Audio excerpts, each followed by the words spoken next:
ассалому алайкум дӯстони азиз, хуш омадед ба канали мошини фурӯшӣ.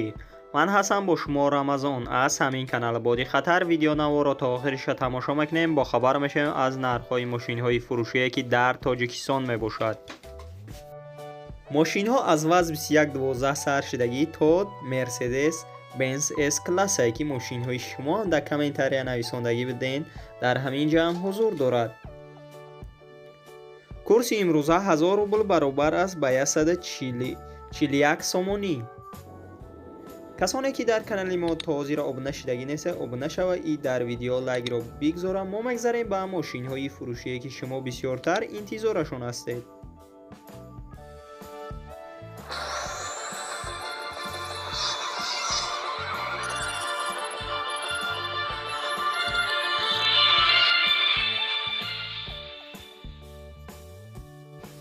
якум ин мошини фурӯшии мо мебошад Mercedes Benz S-классае. соли бароишаш 1994 солай. дар ҳолати хуби техникӣ қарор дорад дар Исфара. сӯзишвориш бензин газ мебошад. объём мотораш 2.0 литрае. коробка передачи автоматикае. нархи мошин 37000 сомонияй. ба рубл бигардонед 261 000 рубл мешавад. ранги мошин серебристия, кузаш седан мебошад. мошина ҳамаи ҷоша 100% гуфтеса ягон камбудӣ надорад, маслан намехӯрда, кондитсионер дорад. документош то октябра мебошад. агар харидори аниқ бошед, марҳамат рақамҳояшон дар рӯи экрани шумо. метавонед муроҷиат кунед ва маълумоти пурраро дарёфт кунед.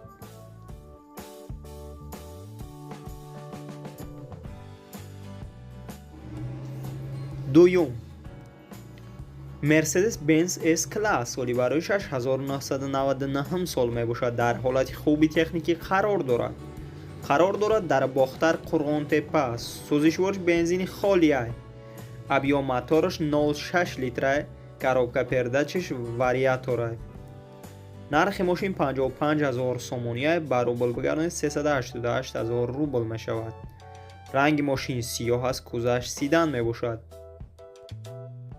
бародароно, ин мошина намедонам объём мотораш чӣ хелияй. ин 06 нависондагӣ. ман ҳамин хел хондумша, хай хитон зангш бизанем бо бифаҳмед агар харидори аниқ бошед. мошин срочно фурӯхта мешавад. агар харидори аниқ бошед, марҳамат рақамҳояшон дар рӯи экрани шумо. метавонед муроҷиат кунед ва маълумоти пурраро дарёфт кунед. сеюм Opel Astra G. соли бароишаш 2008 сол мебошад. дар ҳолати хуби техникӣ қарор дорад дар шаҳри Душанбе. сӯзишвори бензин газай. коробка передачаш механикае. объём мотораш 1.4 литрае. нархи мошин 43000 сомонияй. ба рубл бигардонед 33000 рубл мешавад. ранги мошин чернилай. кузаш хачибек мебошад. мошин вагони аст, срочно фурӯхта мешавад. ягон камбудӣ надорад гуфтест. 4 баллони нав дорад. агар харидори аниқ бошед, марҳамат рақамҳояшон дар рӯи экрани шумо. метавонед муроҷиат кунед ва маълумоти пурраро дарёфт кунед. чорум Opel Duty. соли бароишаш 1996 сол мебошад. дар ҳолати хуби техникӣ қарор дорад дар шаҳри Душанбе. сӯзишвори бензин газай. объём мотораш 1.6. коробка передачаш механикае. нархи мошин 19000 сомонияй. ба рубл бигардонед 134000 рубл мешавад. ранги мошин сирх аст, кузаш седан мебошад. мошина мотораш растой мебошад. аккумулятораш нава. ин нархи охирин шай гуфтест. агар харидори аниқ бошед, марҳамат рақамҳояшон дар рӯи экрани шумо. метавонед муроҷиат кунед ва маълумоти пурраро дарёфт кунед. и касоне ки дар канали мо обуна шидагӣ нестед, то ҳозира обуна шава и дар видеои мо лайкро бигзора. мо мегзарем ба мошинҳои фурӯшие ки шумо бисёртар интизорашон ҳастед.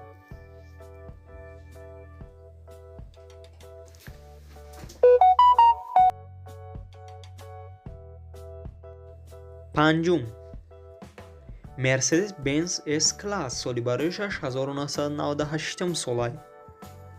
дар ҳолати беҳтарин қарор дорад дар шаҳри Хуҷанд. Сӯзишвориши дизелай, коробка пердач механикаи объём мотораш 2 литрай. нархи мошин 50 000 сомониай ба рубл бигардонид 353 000 рубл мешавад. ранги мошин сербиристияи кӯзаш седан мебошад. агар харидори аниқ бошед, марҳамат рақамҳояшон дар рӯи экрани шумо. шашум Daewoo Lacetti соли барояшаш 2003 сол аст. дар ҳолати хуби техникӣ қарор дорад дар шаҳри Хуҷанд. сӯзишвори бензини холӣ аст. объём мотораш 1.6 литрай, коробка передачаш автоматик аст. нархи мошин 26 000 сомонӣ аст, ба рубл бигардонид 183 000 рубл мешавад. ранги мошин сафед аст, кӯзаш седан мебошад. мошина состояниша хуби бад гуфтесай, сабаби фурӯхтанаш сум дар кор шуда барои ҳамин қадар мефурӯшанд шуд. агар харидори аниқ бошед, марҳамат рақамҳояшон дар рӯи экрани шумо. метавонед муроҷиат кунед ва маълумоти пурраро аз худашон гиред.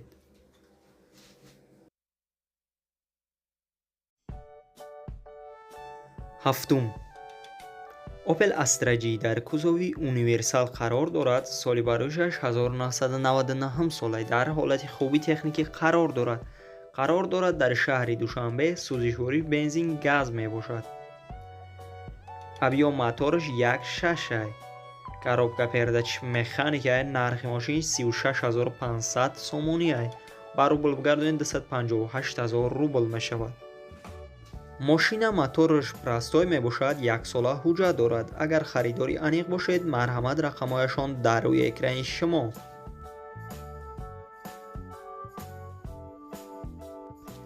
ҳаштум ВАЗ 2112 соли барояшаш 2008 сол аст. дар ҳолати хуби техникӣ қарор дорад дар шаҳри Душанбе.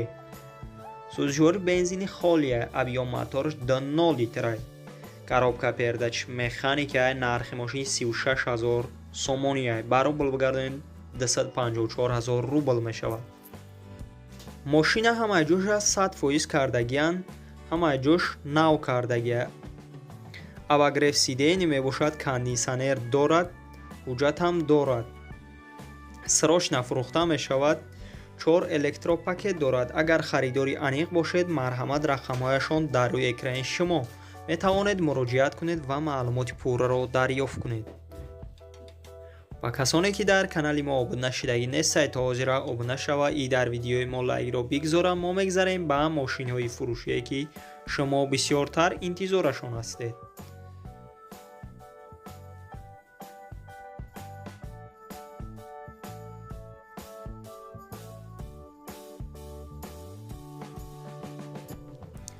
нӯҳум Opel Vectra Простой соли барояшаш 1995 сол аст. дар ҳолати хуби техникӣ қарор дорад дар Бобоҷон Ғафуров. сӯзишвори бензин газ мебошад. объём мотораш 1.6 аст. коробка передач механика аст. нархи мошин 17 000 сомонӣ аст. ба рубл бигардонид 120 000 рубл мешавад. агар харидори аниқ бошед, марҳамат рақамҳояшон дар рӯи экрани шумо. даҳум Opel Duty соли барояшаш 1997 сол аст. дар ҳолати хуби техникӣ қарор дорад дар шаҳри Душанбе. сӯзишвори бензин газ мебошад ки объём мотораш 1.8 литр аст. коробка передач механика аст. нархи мошин 26 000 сомонӣ аст. ба рубл бигардонид 183 000 рубл мешавад. ранги мошин сербиристияи кӯзаш седан мебошад. мошина ҳамаи ҷош 100% ягон камбудӣ надорад гуфтест. 4 баллони нав дорад. аккумуляторш нав мебошад. моторш вагонӣ аст. 1 сола ҳуҷҷат дорад. агар сабаби фурӯхтанаш сум дар кор шуда, барои ҳамин қадар мефурӯшанд. агар харидори аниқ бошед, марҳамат рақамҳояшон дар рӯи экрани шумо. метавонед муроҷиат кунед ва маълумоти пурраро дарёфт кунед.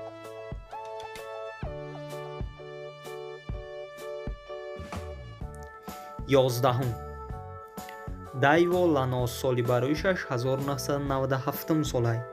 дар ҳолати беҳтарин қарор дорад. Дар шаҳри Кӯлоб сӯзишвори бензин газ мебошад ки объём мотораш 1.6 литра, коробка передачи механикаи нархи мошин 15 000 сомония. барои бигардонӣ 106 000 рубл мешавад ки ранги мошин кабут аст, кӯзаш хачибек. мошина мотораш астраҷӣ мебошад, ходовой краскаш нав кардагиак. боз самбуфер дорад. агар харидори аниқ бошед, марҳамат рақамҳояшон дар рӯи экрани шумо. метавонед муроҷиат кунед ва маълумоти пурраро дарёфт кунед. дӯстони азиз, видеонавори мо ба охир мерасад. дар ҳамин ҷо хайр, то видеои дигар. Сарбаланду хонаобод бошед.